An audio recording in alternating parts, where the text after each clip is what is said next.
Hello students, welcome back to my channel. Today we are going to start electricity chapter of class 10th. तो video हम 5-7 video 10 video में कोशिश करेंगे इस पूरे चैप्टर को कंप्लीट करें। और फिर भी अगर आपको कोई डाउट बढ़ जाता है तो आप मुझे पर्सनली मैसेज कर सकते हैं, कमेंट सेक्शन में आप मुझसे क्वेश्चंस पूछ सकते हैं। तो चलिए इस चैप्टर की तरफ आगे बढ़ते हैं। तो चैप्टर की तरफ आगे बढ़ने से पहले हम डिस्कस करेंगे बेटा चार्ज के बारे में। सबसे पहले तो चार्ज क्या होता है बेटा, सबसे पहले तो हमें यही समझना है। तो चार्ज को समझने से पहले आइए हम एक बार आपकी जो पीछे आप पढ़ के आए क्लास 9th उसमें जाते हैं। तो आपने क्लास 9th में फिजिक्स सभी ने पढ़ी थी बेटा। हमने एक चैप्टर पढ़ा था फिजिक्स का, ग्रेविटेशन, है ना। ग्रेविटेशन चैप्टर में हमने क्या पढ़ा था कि दो ऑब्जेक्ट्स होते हैं, उनके बीच में ग्रेविटेशनल फोर्स कितना होता है, Gm1m2 बाय आर स्क्वायर। ऐसा हम पढ़ते थे आपकी क्लास 9th में ग्रेविटेशन चैप्टर के अंदर। अब हमने क्या पढ़ा था इसमें, क्या हमने माना था कि एक मास है m1 और दूसरा मास है m2, उनके बीच में डिस्टेंस है r और उनके बीच में फोर्स क्या होगा, physical to Gm1m2 by r square. और ये फोर्स हमेशा कैसा होता था बेटा, अट्रैक्टिव फोर्स। ऐसा हम 9th तक पढ़ते आए। पर देखो अब आपने जो 9th में पढ़ा उसको थोड़ा सा मैं डिस्टर्ब करता हूं। कैसे, अगर हम यहाँ दो मासेस की जगह दो इलेक्ट्रॉन्स ले लें, है ना, और दो इलेक्ट्रॉन्स को 1 सेंटीमीटर की दूरी पर रखें, और अगर हम इस फॉर्मूले से अगर निकाले, कैलकुलेट करें, दो इलेक्ट्रॉन्स को 1 सेंटीमीटर दूर रख के अगर ग्रेविटेशनल फोर्स निकालेंगे, तो ये जो हमारे पास ग्रेविटेशनल फोर्स आएगा, हमें जी की वैल्यू पता है। जी की वैल्यू क्या होती है बेटा, 6.67 इंटू 10⁻⁻11। यूनिट भी हम बना सकते हैं न्यूटन मीटर स्क्वायर पर किलोग्राम स्क्वायर, है ना। और हमें किसकी वैल्यू पता है, आर हमने 1 सेंटीमीटर माना है ना। और मास ऑफ इलेक्ट्रॉन भी हम जानते हैं कितना होता है, 9.1 इंटू 10⁻31 kg। मतलब हमारे पास सारी वैल्यूज हैं इस फॉर्मूले के अंदर ये फोर्स निकालने के लिए। तो जब हम इसको कैलकुलेट करेंगे सारी वैल्यूज इस फॉर्मूले में रखने के बाद, तो हमारे पास कुछ इस ऑर्डर का 10⁻⁻64 आसपास इसके हमारे पास इतना न्यूटन फोर्स होना चाहिए। किसके अकॉर्डिंग, ग्रेविटेशनल फोर्स के अकॉर्डिंग, दो इलेक्ट्रॉन्स के बीच में ये फोर्स होना चाहिए। But actual picture was very different. Actual picture में क्या था बेटा, जो इनके बीच में फोर्स था वो आसपास था 10⁻⁻27 न्यूटन। इससे तो अब देखो मुझे ये बताओ पहले, 10⁻⁻64 बड़ी वैल्यू है -27? Obviously 10⁻⁻27 is the bigger value. तो फोर्स जो है इलेक्ट्रॉन्स के केस में ज्यादा बढ़ गया, तो होना चाहिए था -10⁻⁻64, बट हुआ कितना, 10⁻⁻27।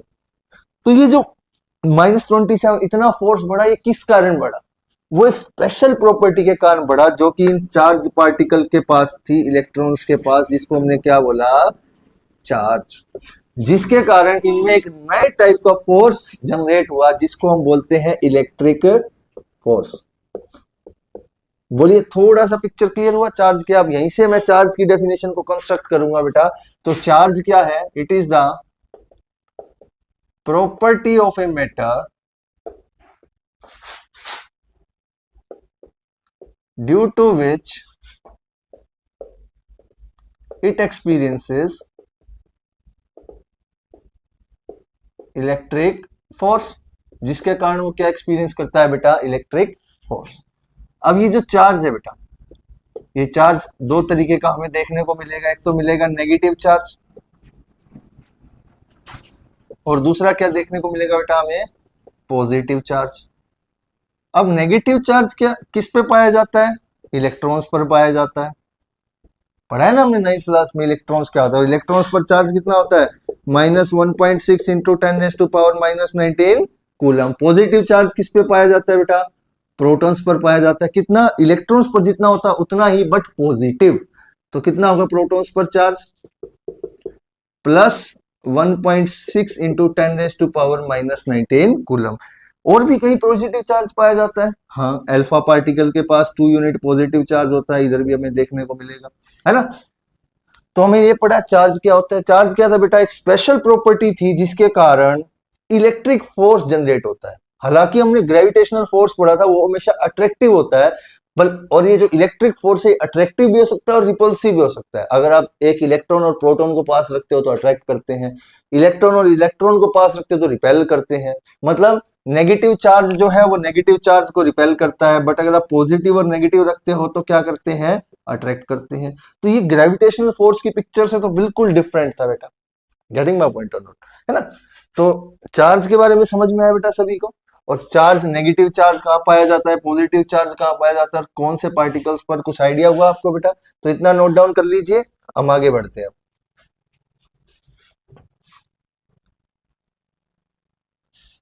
अब देखिए बेटा, नेक्स्ट पार्ट की तरफ बढ़ते हैं बेटा। हमने चार्ज पढ़ा तो हमें एक बड़ी इंपॉर्टेंट चीज के बारे में पता होना चाहिए, जो कि हमें दो साइंटिस्ट ने दी थी बेटा। एक तो थे हमारे पास रॉबर्ट मिलिकन, और दूसरे थे हमारे पास, एक सेकेंड, हार्वे फ्लेचर। ये जो बाहर के साइंटिस्ट होते हैं इनके नाम याद रखने थोड़े अजीब हो जाते हैं, Robert Millikan and Harvey Fletcher. इन दोनों साइंटिस्ट ने मिलकर बेटा एक फिनोमिना बताया हमें किसी भी मटेरियल के बारे में, क्वांटाइजेशन ऑफ चार्ज।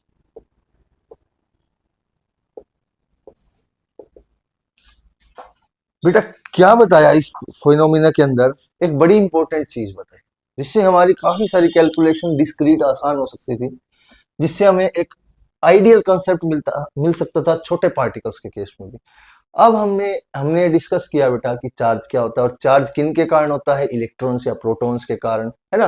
या इलेक्ट्रॉन्स बढ़ जाए तो नेगेटिव चार्ज हो जाता है, इलेक्ट्रॉन्स कम हो जाए तो पॉजिटिव चार्ज हो जाता है किसी पार्टिकल के ऊपर, है ना, किसी भी एटम के ऊपर, किसी भी सब्सटेंस मैटर के ऊपर।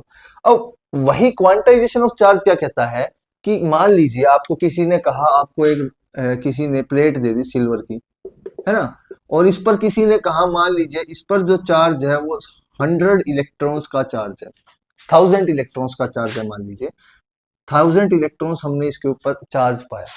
तो ऑब्वियस सी बात है कि जो इस पे चार्ज होगा ना बेटा, वो इसके इलेक्ट्रॉन्स के कारण ही है। और इलेक्ट्रॉन्स, जो इसमें इलेक्ट्रॉन्स का नंबर है वो फाइनाइट है। मतलब इलेक्ट्रॉन्स जो है, ऐसा नहीं है कि आपको या तो इसमें मान लीजिए 1,00,000 इलेक्ट्रॉन मिलेंगे या 1,00,001 इलेक्ट्रॉन मिलेगा। ऐसा नहीं होगा कि बीच की कोई टर्म लाई करेगी। मान लीजिए, बिल्कुल छोटा समझ लीजिए, मान लीजिए 2 इलेक्ट्रॉन है, तो ऐसा हो सकता है तो 1 इलेक्ट्रॉन होगा या 2 इलेक्ट्रॉन होगा, बट बीच में कोई वैल्यू लाई नहीं करेगी। मतलब 1/2 इलेक्ट्रॉन, मतलब 0.5 इलेक्ट्रॉन पॉसिबल है नहीं है, क्योंकि इलेक्ट्रॉन से छोटा पार्टिकल अभी हमने 9 तक नहीं पढ़ा है। Getting my point. बड़ी क्लासेस में इलेक्ट्रॉन से भी छोटे पार्टिकल पढ़ेंगे, बट चार्ज के केस में जो सबसे छोटा पार्टिकल चार्ज ऑक्यूपाई कर रहा है वो क्या है, इलेक्ट्रॉन। और इलेक्ट्रॉन्स पर ही चार्ज है, तो किसी भी ऑब्जेक्ट पर अगर चार्ज होगा तो इलेक्ट्रॉन्स के कारण होगा। और इलेक्ट्रॉन्स तो इंटीग्रल मल्टीपल में होंगे। अब आप कहोगे इंटीग्रल का मतलब क्या है बेटा, जैसे कि 1 2 3 4 5 6 अप टू इंफिनिटी, ऐसे इलेक्ट्रॉन्स हो सकते हैं नंबर ऑफ, है ना। ऐसा तो नहीं हो सकता हाफ इंटीग्रल होगा 1/2 इलेक्ट्रॉन 3/2, तो हाफ इंटीग्रल तो नहीं होगा, क्या होगा, integral multiple of charge particle. Clear है कि नहीं है। अब देखिए कैसे इसकी डेफिनेशन से समझिए। The charge on an object is an integral multiple of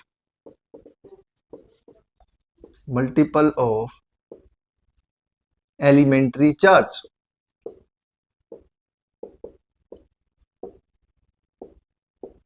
अब इसको थोड़ा सा और समझाने की कोशिश करते हैं। फॉर एग्जाम्पल,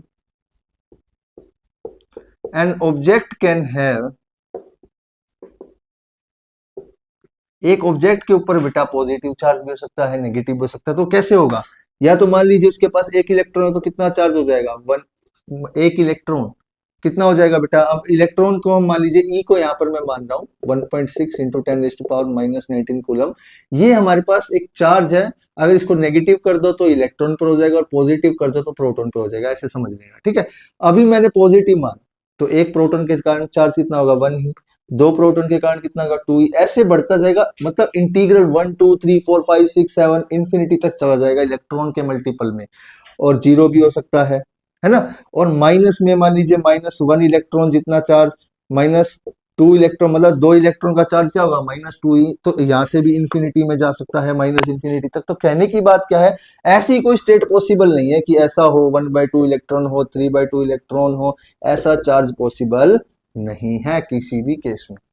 समझ में आई? यही कहता है क्वांटाइजेशन ऑफ चार्ज। मतलब क्या है, चार्ज जो है वो क्वांटाइज्ड है, चार्ज इज क्वांटाइज्ड।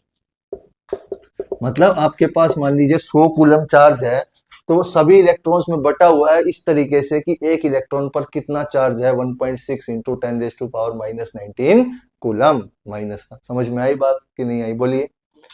तो यही कहता है क्वांटाइजेशन ऑफ चार्ज, की चार्ज क्वांटाइज्ड है, बराबर तरीके से बटा हुआ है इलेक्ट्रॉन्स के ऊपर, और किसी भी ऑब्जेक्ट पर जो टोटल चार्ज है वो किसका इंटीग्रल मल्टीपल है बेटा, एलिमेंट्री चार्ज। एलिमेंट्री चार्ज का मतलब क्या है, चार्ज ऑन वन इलेक्ट्रॉन और वन प्रोटॉन।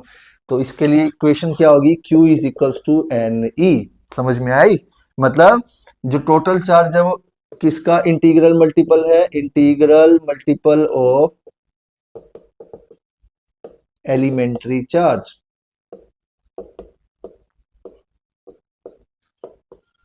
तो आज हम यहीं तक करेंगे बेटा।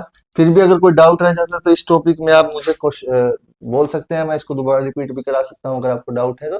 अदरवाइज ये इजी है, इसमें कुछ ऐसा मुश्किल नहीं है। हमें समझना क्या है कि किसी भी ऑब्जेक्ट पर जो चार्ज है वो क्वांटाइज्ड रहता है, इंटीग्रल मल्टीपल रहता है। मतलब जो चार्ज है उनके इलेक्ट्रॉन्स के कारण है, तो इलेक्ट्रॉन्स तो इंटीग्रल मल्टीपल में होंगे। ऐसा तो हो ही नहीं सकता कि हाफ इलेक्ट्रॉन हो, तो इलेक्ट्रॉन के कारण है तो 100 इलेक्ट्रॉन है तो 100 electron, 100 into charge on one electron total charge आ जाएगा। समझ में आई बात कि नहीं समझ में आई, बोलिए। तो आज के लिए इतना ही है, थैंक यू।